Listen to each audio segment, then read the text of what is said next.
As human beings, we make sense of our experiences by creating stories or creating narratives in our head. And in the absence of data, our brains fill in that space with story.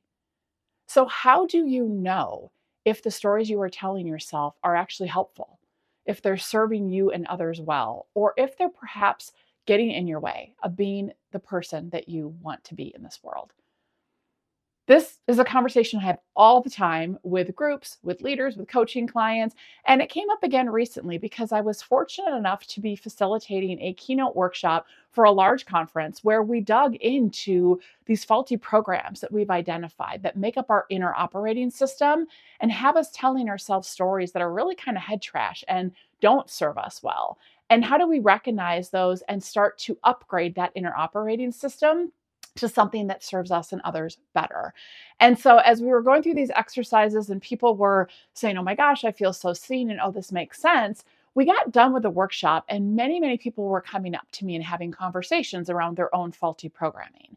And they were saying things like, "Well, but yeah, but if I let go of overachieving, but then what will I have? Or I don't want to suddenly be unproductive. Or if I let go of people pleasing, I don't want to suddenly not care about what people think. Or if I let go of martyring, but it feels good to help people and it feels good to be of service."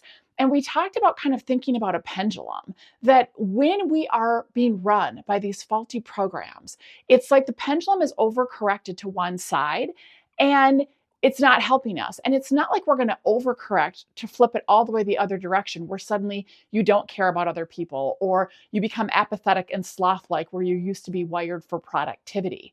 We're trying to find a balancing point in the center. And so then the discussion became, well, how do you know when you're overusing these tendencies or when they're serving you well or not? And as I started talking to people, the biggest thing that shows up is when a faulty program is in the driver's seat, when these narratives aren't serving you well, there's a lot of times resentment. So if you're experiencing resentment, pay attention to the stories you tell yourself. Frustration, stress, judgment, disconnection. A lot of those things are a result of having some kind of narrative that is guiding our actions that is not helpful. And so the opportunity when we're feeling those things is to look inward.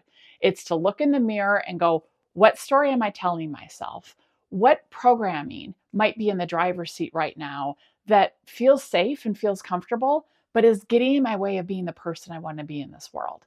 And that's the journey and the work before us on an ongoing basis. So it's not about overcorrecting to something that makes you feel like you don't even know who you are anymore. It's about finding a happy medium where you can be who you are, but not be showing up in a self protective way.